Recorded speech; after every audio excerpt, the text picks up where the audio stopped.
they'll be able to respond to your queries and questions as we run through it. And then just on a number of the agenda items will require proposers and seconders for the proposal at that part of the meeting. It'd be really helpful if someone could communicate their willingness to propose or second a proposal, either through the chat function or raising your hand. You'll see a raise hand option, or waving or speaking. It would just be really helpful if we could do that during the meeting. Then just moving on to agenda item 2, we're over to Wendy for apologies. Hi there. We have a number of apologies. We actually have 13 people attending the meeting who are members today. We've got 31 proxies, so that means we're quorate from an AGM perspective, and we've got 39 apologies. I don't propose that we read them out today, but we'll have them as an appendix to the minute once it's done. So the next agenda item is on the minutes of the last AGM, which was held on the 23rd of September 2021. And those minutes have been sent out to everyone as part of the agenda paperwork. There were no matters arising in those minutes that need to be brought to members' attention. And unless there are any questions or queries on the minutes, my intention is to approve those minutes. So can I just pause for a second to just check if anyone has any comments on the minutes? So I'm not seeing any, so I think we can take those minutes as approved. And I will sign the minutes after the meeting just to confirm that. So agenda item 4 is the Chair's annual report. And I just thought I would talk just for a few minutes in reflecting back on what's happened in the last year. It's been quite a momentous year in a way. So we have as an association been emerging from the COVID pandemic, which has been a challenge for everyone in the everyone across the economy, but certainly everyone in Hanover. We have a large proportion of our tenants are older people, particularly affected and vulnerable to the COVID pandemic. And it's been a real testament, I think, to the resilience of the Hanover staff, about how well they've managed through that process, and really to the support from our tenants during that process to help us as Hanover to help wherever we possibly could during the pandemic. And really, I think I should stop and pause and just thank our staff really for all of that hard work during that time. It's also been a time of change. I think there is a famous quote on never wasting a crisis. And as we've been sitting reflecting on all of the challenges that we face, we have a new leadership team in Hanover. So Angela Curry has been here for almost 2 years. We have Wendy Russell, who's now the company secretary. Donna's joined only a few years ago. And our leadership team, I think Chris is the longest serving. Chris Milburn is the longest serving of our leadership team. They've been relatively new and been getting to grips with all the challenges that Hanover has faced during that pandemic period. And as we emerge out of that, we've been thinking a lot about how we should look as an association in the next 5 years. So lots of our thinking has been, what type of association do we need and want to be? What type of people and skills do we need for the future? What do our residents want from us, and how to provide the best housing and the best tenant experience that we possibly can? And how do we build homes for the future that we can sustain over the longer term? And we've been worrying away at all of those challenges over the last year. And I'm really pleased to say that we have a really strong strategy now in place. And you can read that at your leisure. But that's going to be the focus for the board over the next 5 years. And we're always facing, you can tell, you just have to look at the news to see some of the ongoing challenges that we're facing in terms of the current inflationary challenges, so the impact on energy costs that our tenants are facing. How do you heat your homes in an affordable way?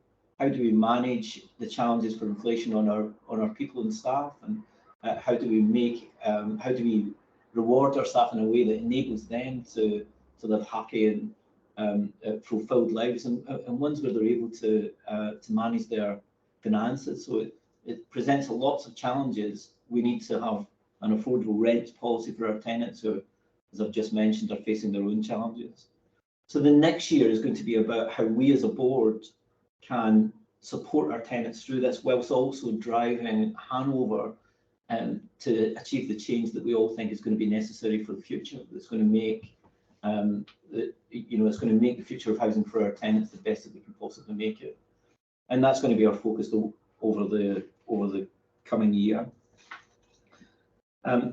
We also have an agenda. You'll see a lot about sustainability. So we have a contribution to make as one of the largest, most systemic housing providers in Scotland towards the government's green agenda, and our own ambitions really to have warm, safe, affordable homes for tenants.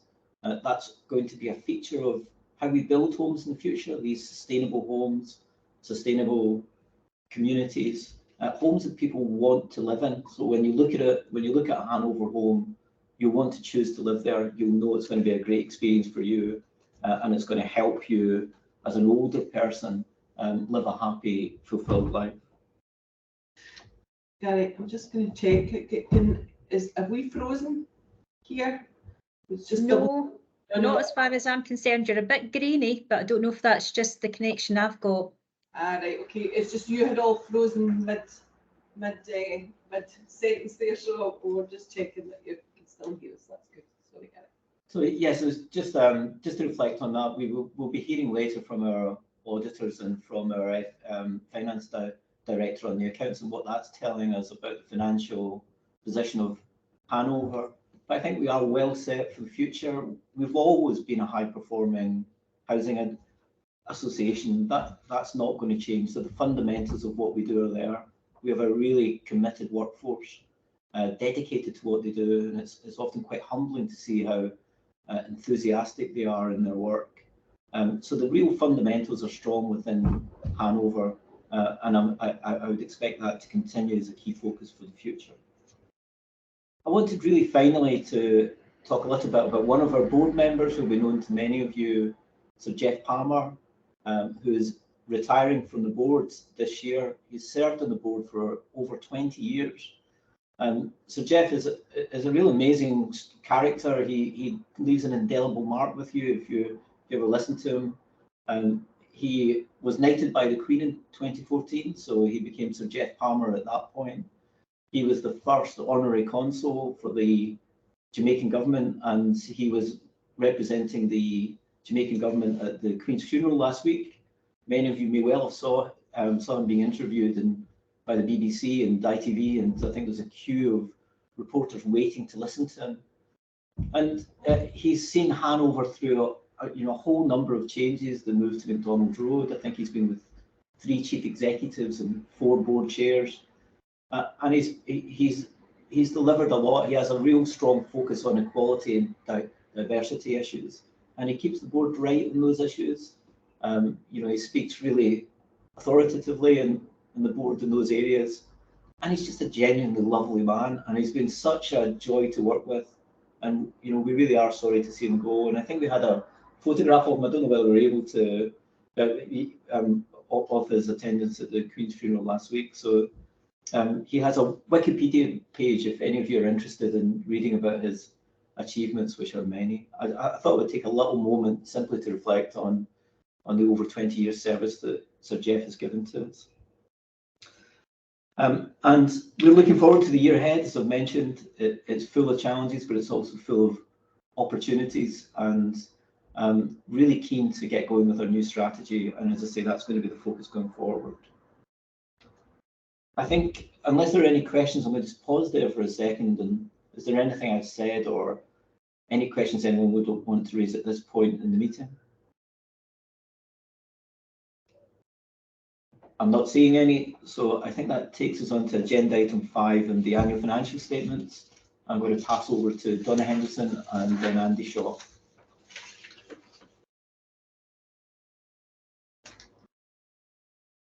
Thanks, Gary. A bit of a sticky finger there trying to get myself off mute. So I'll just take us briefly through the annual accounts. So this year has been a very successful year for Hanover. We've had a turnover of 43.9 million, which has been an increase on the previous year of about 2.4 million. We've seen an increase in our operating costs that's to a greater extent than that. So 2.7 million increase in our operating costs compared with the previous year. We've had some underspends on our planned and capital works. We're still affected by COVID and our ability to deliver a full programme last year. Hopefully we won't see that in the coming year. And that has been offset by what we chose to do, what our board approved us to do was to write off some of our service charge deficits that have come about because of the large voids that we were experiencing during COVID. We also had some underspends in relation to our overheads, which is staffing, office costs and travel, as you would expect also during COVID times. That presents us with an overall surplus of about 4.5 million, which equates to about 10% of our turnover, and that presents quite a healthy position for Hanover. That 4.5 million is an important figure for us, and it's the figure that we use along with our interest payments when we are working out our covenants. So they're important figures for our regulator and for our funders. So we've got a covenant target of about 110% in relation to interest cover, and we achieved an actual of 354. So again, a large margin there in terms of meeting those targets. Our total income, comprehensive income, shows a surplus of 5.3 million, and that's due to a gain on our pension scheme obligations. The gain occurred mainly due to actuarial changes, and so we've got a healthy surplus, a healthy gain, which helps mitigate the large loss that we experienced last year in relation to our pension scheme. Our overall balance sheet liability in relation to our pension scheme has reduced, and again that's a positive, and those changes flow through our income and expenditure account. In terms of the overall value of the organisation, we've seen a balance sheet increase of about 5.3 million, and that's due to the surplus we've generated, but also we've managed to increase our fixed assets. So we've saw 2 new developments come on stream this year. We've had Highland Yard up in Buckie and Spiny 2 up in Elgin, which has added roughly last year about 66 units to the association's numbers. In terms of our cash position, we've got a healthy year-end surplus cash balance of about 3.1 million. It's a bit less than the previous year, but we do have healthy undrawn reserves, cash reserves of about 20 million to call on should we need it. That's probably all I want to say before I hand over to Andy Shaw, who's from our auditors, and he'll talk to you about the process this year, but also the findings that they had. Thank you, Donna. So yeah, I'm Andy Shaw, audit partner at AAB. So we completed the association's audit. It was completed in early summer this year without issue, so it was a smooth process.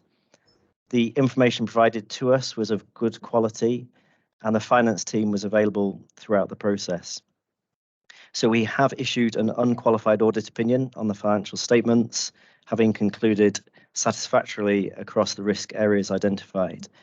So an unqualified audit opinion means that we consider the financial statements to be free from material misstatement. We concur that the association is a going concern and that the financial statements are prepared in accordance with the requirements of the Scottish Housing Regulator. The audit areas on which we placed specific focus were in respect of the accounting for pensions and the assumptions used to derive the liability, fraud risks in respect of management overriding controls, debtor provisioning, and accounting for property developments, and also the accounting for service charges. This year, we specifically considered a one-off area in respect of the association exiting the Lothian Pension Fund, and we worked with management on the accounting treatment to be applied. So across all of these risk areas that I've mentioned, there were no exceptions identified from our testing, and we consider that for each area, the financial statements are appropriately stated. Through the audit, there are no audit adjustments identified, and we raised no control recommendations. And I'd just like to thank Donna and the finance team for the support during the audit. Thank you. Thank you, Andy, and thank you, Donna. Just pause for a second to see whether anyone wants to raise any questions or queries for Andy or Donna on that part of the agenda. There's quite a lot of information to digest there in the accounts. If you have any questions or queries, you can always raise them in the chat and we can get back to you. So thank you for that. I think that takes us to agenda item 6, which is the election of board members. I should say, Andy, you can stay on if you wish, but you're welcome to leave if you don't need to stay. Just to give you that. Thank you. I'll stay, Gary, just in case there's any questions, if that's okay. That's fine. Okay.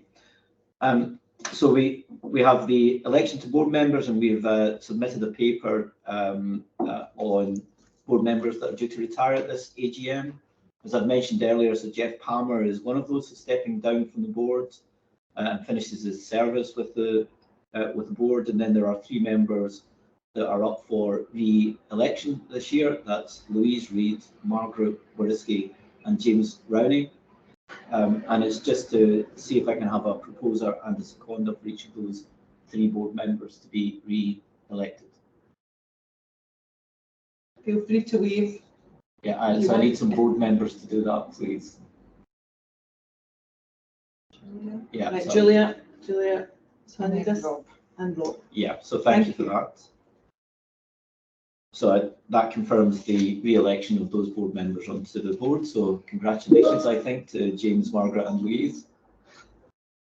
That takes us to agenda item 7, which is the Chief Exec's report, and it's over to Angela. Thank you very much, Gary. Good afternoon, everyone. It's great to get to this AGM and this point in the year, because it's great for a time of reflection, isn't it? And having been with the organisation for just over a year and a half, it has been an incredibly interesting journey, particularly given that for half of last year we were confined to our homes in terms of our work. So it was a very interesting way to get to know an organisation and its people and customers. So I'm absolutely delighted that this year I have been out and about with some abandon at times to meet people, both our customers and our teams across the country. And I'm delighted to be able to factor that into a big part of my diary going forward. I wanted just to share a couple of highlights with you. I think it's always good to, at times like these, when we're always talking about challenges, also reflect on some successes. So the first one I thought was an interesting piece to reflect on was not that we've developed a new 5-year strategy. That is important, and we did spend a lot of time with board and with our employees and our customers last year setting all of that out. But what's been particularly a highlight for me is our rolling that out to tell everyone about it. And we've spent a summer going around the country doing what we've called our Summer of Love roadshows.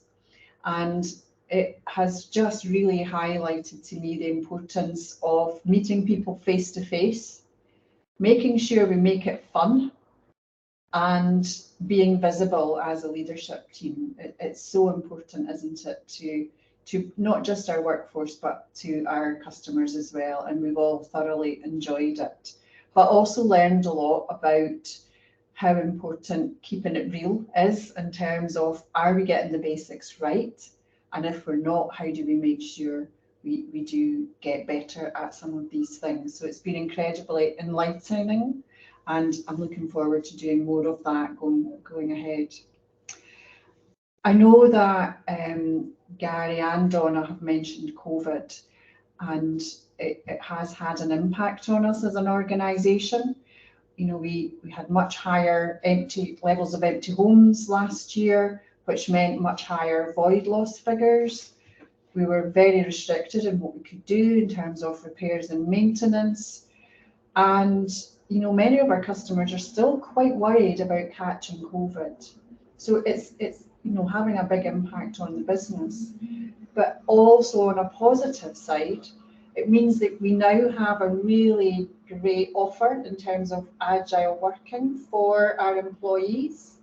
We can offer more methods of communication with our customers, utilising a lot of the digital products and platforms that are out there. And we've become more efficient as a result. And that's always a good thing, isn't it? So we need to celebrate some of those successes, I think, more clearly sometimes, that actually we've coped very well as an organisation, and our management teams in particular have become the most agile managers you could ever imagine because of the situation we've had to work through in the last 2 and a bit years. So we've learned a lot and we're stronger as a result. The other big success I think we should celebrate this year is the successful integration of the ex-Arclit Housing Association. It's nearly 3 years ago since we signed the deal, and the integration of the organisation to Hanover has been concluded. And after only 2.5 years, that is some achievement, especially given a lot of that was taking place while we were dealing with a pandemic. So we carried out a review earlier this year. We disbanded the partnership committee, and we are now operating as business as usual in terms of Arclit. And it's been a great success story. Our focus now is on making sure we preserve that Jewish culture and history. And only a couple of weeks ago we published the output of a major piece of work capturing the social housing movement's story, the Jewish one in the West End of Glasgow, and how it evolved and where it's got to today.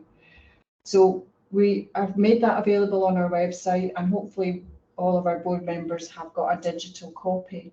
And it's a fantastic piece of work, and we will now continue to build on that to make sure we support that community in terms of going forward and preserving that history.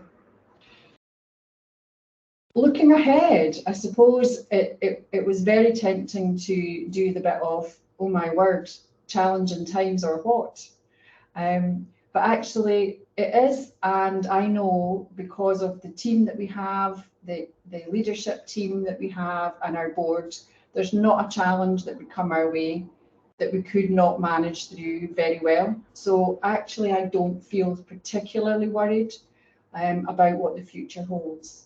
I'm actually really excited about what comes next, and just a flavour of some of the decisions we'll be making this year. We'll have to decide on our priorities for our sustainability plan. We're getting to that stage. That's an interesting challenge. We are going to set out our new digital strategy this year, having reassessed where we are with our foundations and making sure we're fit for the future. That's exciting and interesting. We're going to develop a business growth plan for services such as telecare, and we are going to have a think about and put down on paper what we're going to build and where in the future. And all these things are only able to be done because we're in such a great position, as we've just heard from Donna, and we've got a great team that are driving the organisation forward.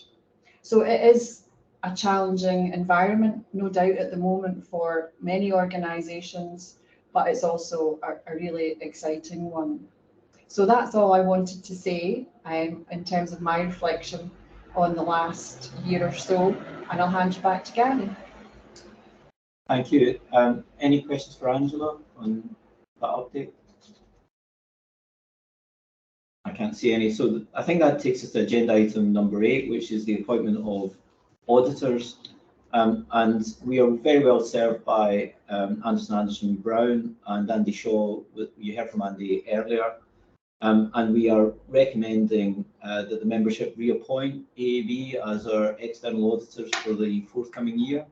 So I would need a proposer and a seconder for that recommendation.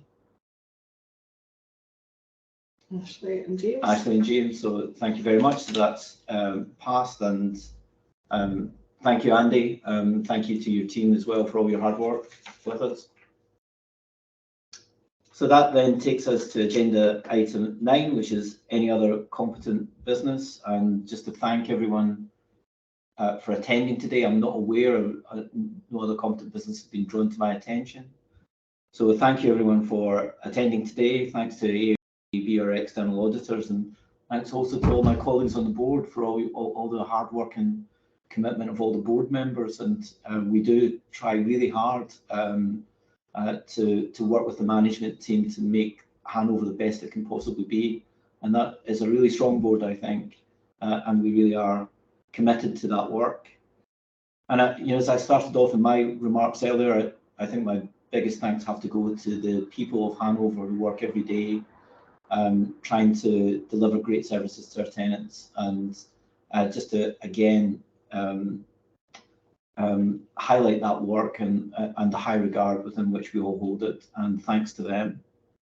And thank you everyone for attending our AGM, and I think that now takes us to the end of the meeting. Yep, it does. Thank you so much for that. Just a reminder to board members that we'll have a separate short meeting to just agree the board for the coming year. Yes, so board members. On a different link, yes. So join the other link that we sent you. Thank you, everyone. Thank you, everyone. Thanks, Thank you. everyone. Thanks. Thank you. Mary, thanks, Janice. Bye. Nice to see you.